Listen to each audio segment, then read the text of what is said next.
Welcome back to my channel. নতুন আরও একটা রেসিপি দেখার জন্য আমার চ্যানেলে সবাইকে ওয়েলকাম করছি। আজকে আমি আপনাদেরকে ঝরঝরে ভুনা খিচুড়ি কীভাবে তৈরি করা যায় সেই রেসিপিটাই শেয়ার করব।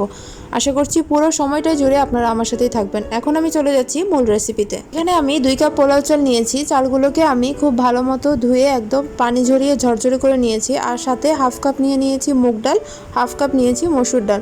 মুগ ডালগুলোকে আমি হালকা একটু টেলে নিয়েছি।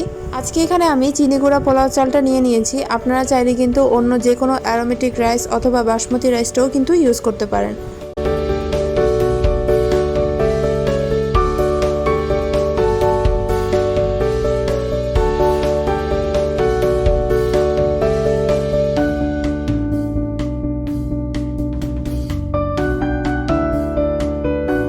বসিয়ে এর মধ্যে আমি হাফ কাপ তেল দিয়ে দিচ্ছি। তারপর আমি এতে অ্যাড করে দিচ্ছি 4-5টা এলাচ, দিয়ে দিচ্ছি 2-3 টুকরা দারচিনি, 2টা তেজপাতা আমি এভাবে ছোট ছোট পিস করে দিয়ে দিয়েছি। এবার এগুলোকে আমি হালকা একটু ফ্রাই করে নিচ্ছি।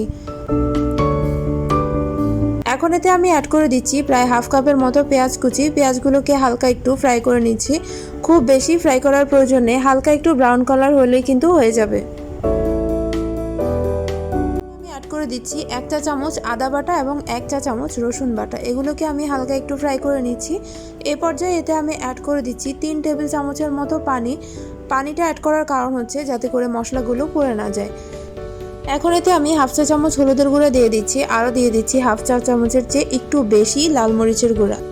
এই সবগুলো মশলাকে একসাথে খুব ভালো মতো কষিয়ে নিব। কষানোর পরে যখন এইভাবে তেলটা উপরে উঠে আসবে তখন এতে আমি চাল ডাল একসাথে দিয়ে দিচ্ছি। এগুলোকে আমি খুব ভালো মতো কষিয়ে নিব।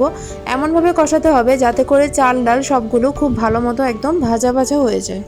এই পর্যায়ে আমি দিয়ে দিচ্ছি স্বাদ মতো লবণ। লবণটা কিন্তু অবশ্যই বুঝে দিবেন। এবার আমি এইগুলোকে একসাথে খুব ভালো মতো ভেজে নিচ্ছি। চালগুলো ভাজতে ভাজতে চালগুলো থেকে যখন একদম সনসন শব্দ হবে তখনই কিন্তু চালগুলো একদম পারফেক্টলি ভাজি হয়ে যাবে। আমার চালগুলো ভাজি হয়ে গিয়েছে। এবার আমি এই চালগুলোর মধ্যে 6 কাপ গরম পানি অ্যাড করে দিচ্ছি। অবশ্যই গরম পানি অ্যাড করতে হবে, কারণ ঠান্ডা পানি দিলে কিন্তু খিচুড়িটা খুব বেশি ঝরঝরে হবে না। এখন আমি চাল ডাল পানি সব একসাথে খুব ভালো মতো মিক্স করে নিচ্ছি।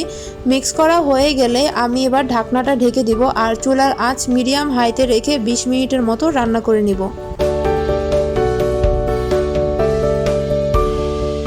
পর দেখতেই পাচ্ছেন পানি অলমোস্ট 80% শুকিয়ে গিয়েছে। এবার আমি চালগুলোকে আবারও খুব ভালো মতো নেড়েচেড়ে দিচ্ছি। এই পর্যায়ে আমি স্বাদ মতো কাঁচামরিচ দিয়ে দিচ্ছি। এই কাঁচামরিচটা থেকে কিন্তু ঝাল হবে না, শুধুমাত্র ফ্লেভার হবে। এবার আমি আবারও ঢেকে দিচ্ছি আর 10 মিনিটের মতো লো হিটে রান্না করে নিয়েছি। 10 মিনিট পর দেখতেই পাচ্ছেন খিচুড়িগুলো পারফেক্টলি কুক হয়ে গেছে। আর দেখেই আশা করি বুঝতে পারছেন খিচুড়িটা কতটা ঝরঝরে হয়েছে। গরম গরম এবার আমি খিচুড়িটা সার্ভ করে দিচ্ছি।